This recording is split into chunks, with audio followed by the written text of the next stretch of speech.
कोई चाहे कितना भी महान क्यों ना हो जाए, पर कुदरत कभी किसी को महान बनने का मौका नहीं देती। कंठ दिया कोयल को तो रूप छीन लिया, रूप दिया मोर को तो इच्छा छीन ली, दी इच्छा इंसान को तो संतोष छीन लिया, दिया संतोष शांत को तो संसार छीन लिया। मत करना कभी गुरूर अपने आप पर। इंसान ईश्वर ने तेरे और मेरे जैसे कितने को मिट्टी से बनाकर मिट्टी में मिला दिया। रेस में जीतने वाले घोड़ा नहीं जानता कि कामयाबी क्या होती है। वो दौड़ता है तो सिर्फ अपने मालिक से मिलने वाली तकलीफ की वजह से।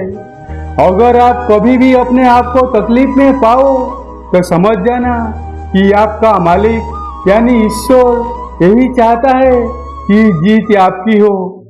3 सुनहरी बातें, उससे जरूर माफी मांगो जिससे तुम चाहते हो, उसे कभी न छोड़ो जो तुम्हें चाहता हो, उससे कभी कुछ ना छुपाओ जो तुम पर एतबार करता हो। किसी को बेशक अपनी रूप का पता दो, परंतु दुख की रूप का पता किसी को ना दो। वक्त तो होता ही है बदलने के लिए, ठहरते तो बस कुछ लम्बे शाम जिंदगी हो या दुखों की आखिर ढल ही जाती है। जिंदगी में सब कुछ किसी वजह से होता है, गलत होता है ताकि हम सही की कीमत जान सके। किसी इंसान को जानना चाहते हो तो किसी बात पर उससे सलाह मांगना, उसकी दी हुई सलाह बता देगी कि इंसान का किरदार कैसा है।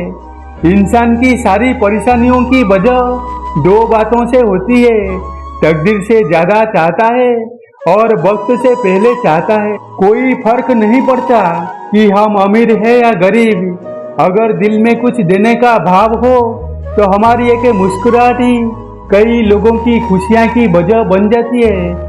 क्रोध एक ऐसी चीज है जिसमें फंसते भी आप है, उलझते भी आप है, पछताते भी आप है और पिछड़ते भी आप है।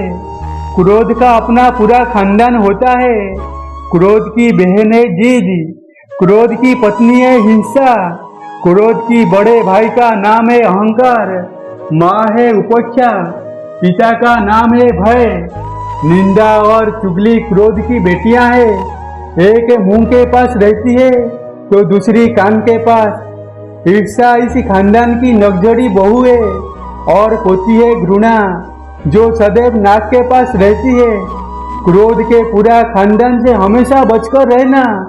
कभी कभी बस इतना ही दिल करता है कि कोई हो जो धीरे से पास आए और कंधे पर हाथ रखकर चुपचाप साथ बैठे। न कोई सवाल न कोई जवाब, भरोसा होने का ऐसा एहसास जो माँ बाप से बेहतर कौन कर सकता है। एक छोटी सी बच्ची अपने पिता के साथ जा रही थी। वही पुल से गुजरे नीचे नदी का बहाव तेज था। पिता ने कहा, डरो मत बुढ़िया, मेरा हाथ पकड़ लो। बच्ची ने कहा, नहीं पापा, आप मेरा हाथ पकड़ लो।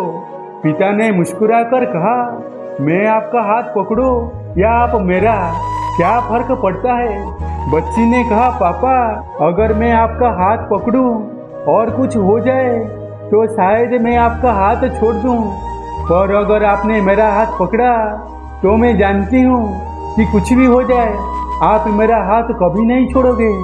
सच है, बच्चे साथ छोड़ देते हैं मगर माँ बाप कभी साथ नहीं छोड़ते। बचपन में जब मंदिरों में भीड़ की वजह से भगवान के दर्शन नहीं हो पाते थे तब पिताजी कंधे पर उठाकर दर्शन करवाते थे। तब इतना नहीं पता था कि जो कंधे पर उठाए है वही तो भगवान है। पद से तय नहीं होता कि आप कितने श्रेष्ठ हैं, बल्कि अपने आचार विचार और व्यवहार यह तय करते हैं कि आप कितने श्रेष्ठ हैं। आजाद रहे विचारों से पर बंधे रहे संस्कारों से। निस्वार्थ कर्म करते रहे, जो भी होगा अच्छा होगा, थोड़ा देर से होगा पर तंदुरुस्त होगा। सबका ख्याल रखना पर अपना भी ख्याल रखना। हमेशा मुस्कुराते रहना, कभी अपने लिए तो कभी अपनों के लिए। इस वीडियो में बस इतना ही। मिलते हैं अगली वीडियो में, तब तक अपना ख्याल रखना। जय श्री कृष्ण।